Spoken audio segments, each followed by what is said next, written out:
I made a video called Building an Ideal Castle with Exciting Siege from Stronghold Definitive Edition, in which I said, what's the best castle that features all type of defense in Stronghold without a special natural terrain advantage would look like. And after we built a castle and played a siege, a generous friend wrote a comment rich in fascinating information that inspired me and motivated me to build a superior castle by applying the strategic defensive tactics from real medieval castles instructed by our friend's comment. After that, we'll garrison the castle and prepare to defend it under a heavy siege. So welcome to Stronghold.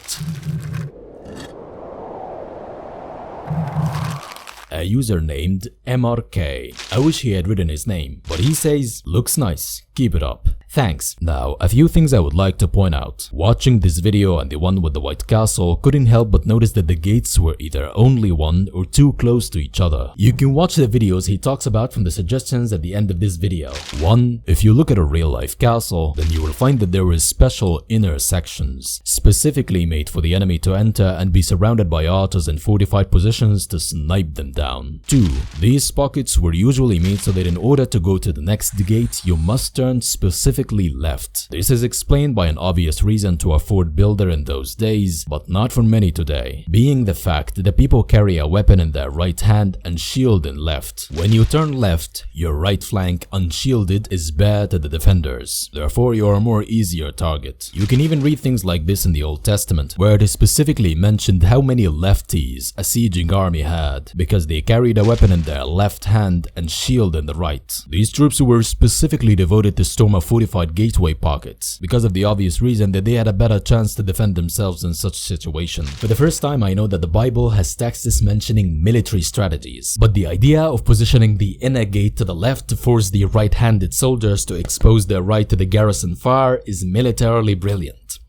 I know this is my left, this is my right, but for you, my dear viewer, this is my right. While I know that this doesn't apply to Stronghold, as the soldiers have the same health effect in all directions, but this explains to us the purpose behind many castles' design. Of course, it is far from randomness. The castles were built on a strategy, not just relying on building the strongest walls. 3. Sometimes the first gate was specifically left open so that the enemy would stupidly come in, then the drawbridge would be raised from inside the gatehouse, or the cage-like thing, I forgot how it's called, would be lowered so that those who got in would be trapped and hit down by arrows. And this tactic is very important. When you have a weakness in numbers compared to the enemy, on a battlefield you may withdraw, maybe to a better natural terrain position where you can defend yourself easier from it, or to a castle. By using this tactic, you lure the enemy to enter the castle by giving them a bait, by provoking their ego, or giving them the illusion of an easy victory to a deadly trap you have set for them. It also teaches you, when attacking, to be suspicious of a cleared road made by the enemy, because you don't ever want to fight on your opponent's terms. 4. The inner yards would also be shaped in such a manner that it would spiral around going clockwise, using the same logic as before. The attacking side would have a hard time circling around the keep to get to its entrance while being open to all the archers on the outer and inner walls. When I read this, I said, oh.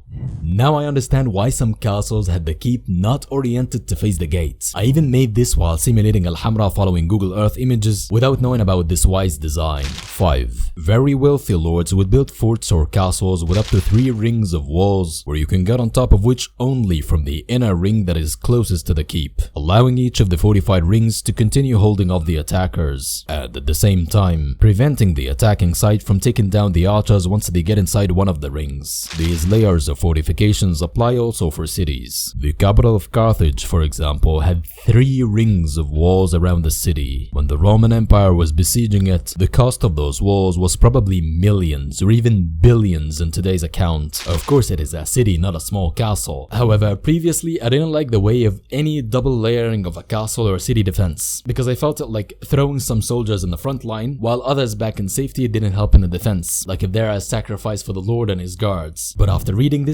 I now understand. 6. In reality, you didn't have so many working areas for the people inside a castle. All that stuff was primarily situated outside a fort because every fortified square meter cost us a lot of money. Therefore, most forts were actually a keep with a wall around it. You mean just like this? It is an handmade artwork made by me. I spent an entire day drawing it entirely, and a friend very thankfully helped me make the shadowing. He spent maybe 3 days working. There's a gatehouse always behind my face. This castle is a coming project from one of the Stronghold titles.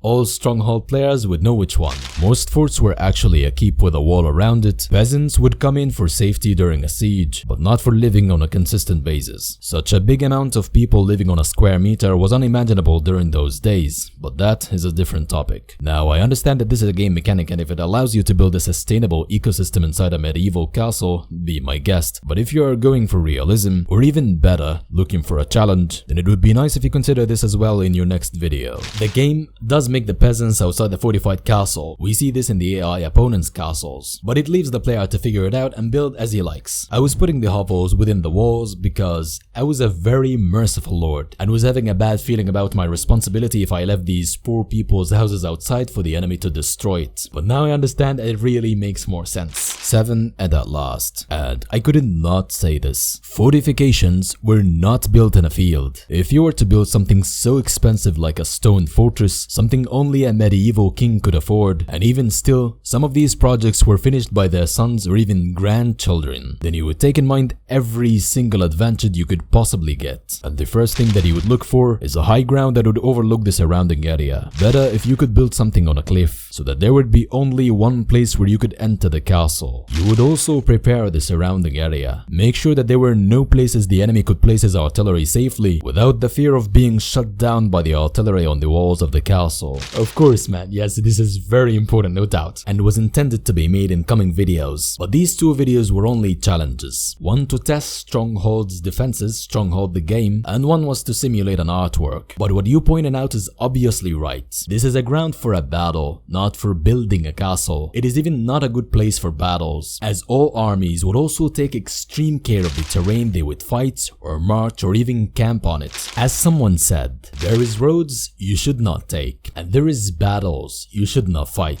The thing I like the most in strategic terms in your videos is the fact that you led an assault on the enemy engineers while they were preparing. It is a game mechanic error that the programmers made, or maybe specifically allowed this to happen, is that the engineers go first while the whole army is waiting behind. Usually those people were guarded as well as the commanders of the army. In fact, yes, it is not a programming error. You can attack the engineers in the normal gameplay, but really the AI in Stronghold is very foolish. I would call it AS, artificial stupidity. Maybe the developers wanted the game to be so easy, or that it's only the first or very old titles of Stronghold. I can't tell you guys how much I'm excited to make videos from other Stronghold titles, but it will come in my plan for the content. All in all, I like the format of your videos. Keep it up. I really want to thank you, friend, for your very informative comment. It's obvious the effort you've put into writing it to teach me things in medieval warfare, and we want to put this knowledge to use. While Stronghold itself has examples of impressive castles, but I wanted to build my own. So, on a hill next to a riverbank, the landscape to the north is blockaded by mountain range, with a valley for building our village in natural protection. On the highest point on the hill, we have positioned our keep,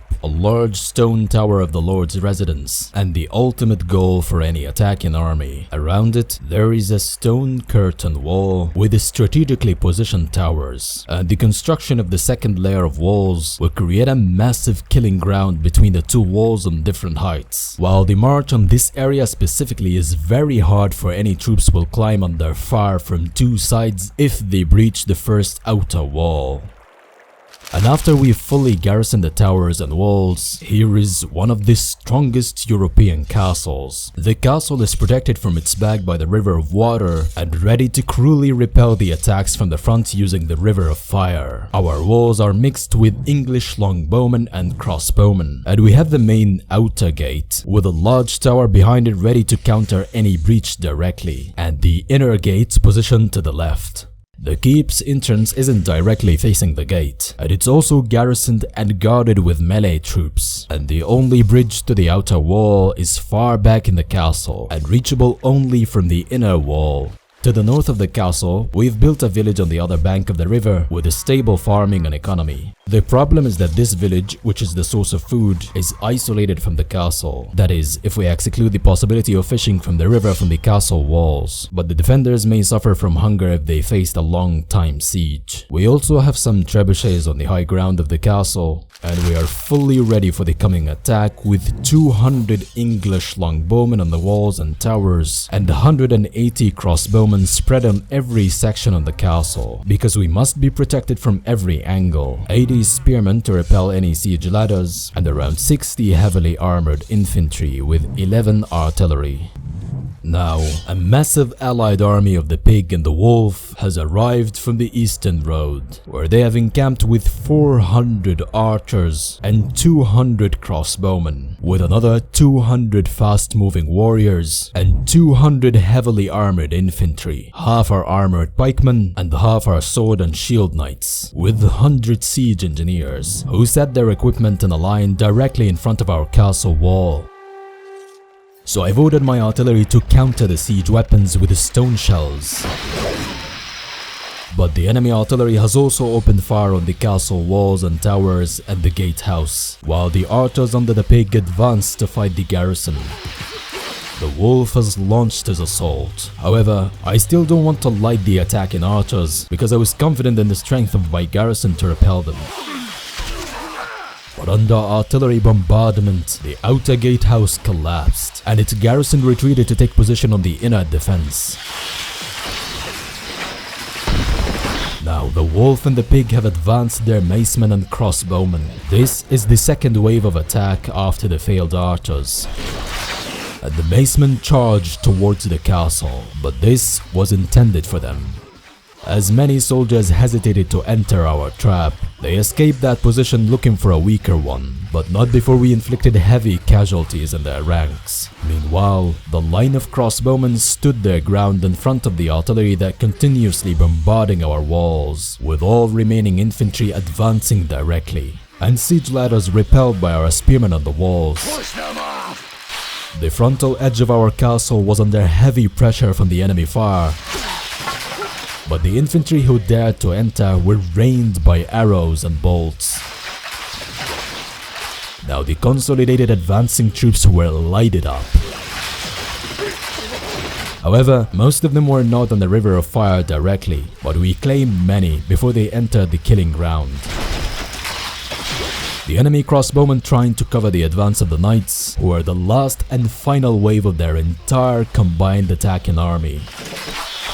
But our determined garrison with sheer resilience rained the last enemy crossbowmen with arrows, removing the air cover of the army. Their attack now relied only on the pig and the wolves' armored infantry, who were an easy hunt for our rangers, and we waited for them to enter. Meanwhile, the real threat was this ram that advanced towards the inner gate and began smashing the door. But with my troops defending directly face to face, and with defenders also from the back, the ram was easily destroyed before making much damage to the gate, and all that remained were desperate troops from their entire large army, and even their artillery wasn't immune to our wide range of fire from on top of the hill, while the exhausted enemy infantry was successful in breaching a gap in the inner wall, but they were easily cut down by the castle's fresh guards, and with consistent fire on their backs. With this, their entire siege was lost, and any remaining man escaped. Our castle survived, with losses equal to the losses of an average victorious battle.